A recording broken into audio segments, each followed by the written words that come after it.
Hi friends, అందరికీ good evening. ఇప్పుడు నేను ఎండు రొయ్యలు పులుసు పెడుతున్నాను ఫ్రెండ్స్. చూడండి, ఆయిల్ పోసాను. ఫస్ట్ ఆయిల్ ఒక 3 టేబుల్ స్పూన్ ఆయిల్ పోసుకోవాలి.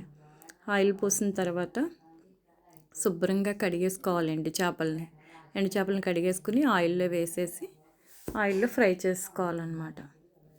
అలా బాగా బాగా ఫ్రై అయ్యేదాకా వేగించి కొంచెం ఫ్రై అవ్వాలి బాగా అనమాట. పచ్చివాసన ఉండకూడదు అనమాట. ఎండు చేప ఎంత బాగా ఏగితే అంత బాగుంటుంది ఎండు చేప. ఇప్పుడు ఏగిపోయినాయి కదా, ఇప్పుడు వీటిల్లోకి ఆనియన్స్ వేసేద్దాం. ఆనియన్స్ వేసిన తర్వాత ఇప్పుడు చూడండి బాగా ఏగి కదా. ఆనియన్స్ వేసేసిన తర్వాత ఆనియన్స్ తర్వాత కొంచెం ఏం వేయాలంటే సాల్ట్ వేసుకోవాలి. కొద్దిగా సాల్ట్ వేయాలి. పచ్చిమిర్చి తిప్పుతూ ఉండాలి. మళ్ళీ మాడిపోతే ఇబ్బంది అవుతుంది కదా, తిప్పుతూ ఉండండి. గరిటెతో తిప్పండి. ఇప్పుడు కొద్దిసేపు మూత పెట్టేసి సాల్ట్, పసుపు,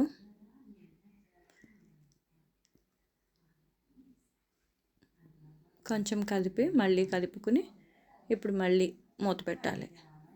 కొద్దిసేపు మగ్గిన తర్వాత మూత తీసి మీకు సరిపడగా కారం వేసుకోవాలి. మీరు ఎంత తినగలుగుతారో అది చూసుకుని మీరు తినేదాన్ని బట్టి వేసుకోండి కారం. మేము కొంచెం ఎక్కువ తింటాము, మీరు సరిపడగా చూసుకుని వేసుకోండి. మళ్ళీ అటు ఇటు కలిపి కొద్దిగా సేపు ఇప్పుడు చింతపండు పులుపు పిసుకుని చింతపండు గుజ్జు వేసుకోవాలన్నమాట. పులుపు వేసుకోవాలి. పులుపు కూడా మీరు తినేంత తగినంత వేసుకోండి. పులుపు వేసి కొద్దిసేపు కొంచెం సిమ్లో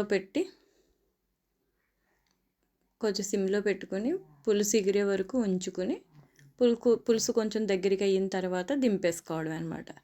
ఎండు చేపల కూర రెడీ అయిపోయింది. వేడివేడిగా ఎండు చేపల కర్రీ రెడీ.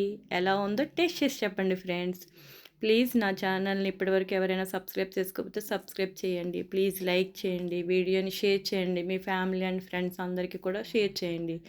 ప్లీజ్ సపోర్ట్ చేయండి ఫ్రెండ్స్. బాయ్.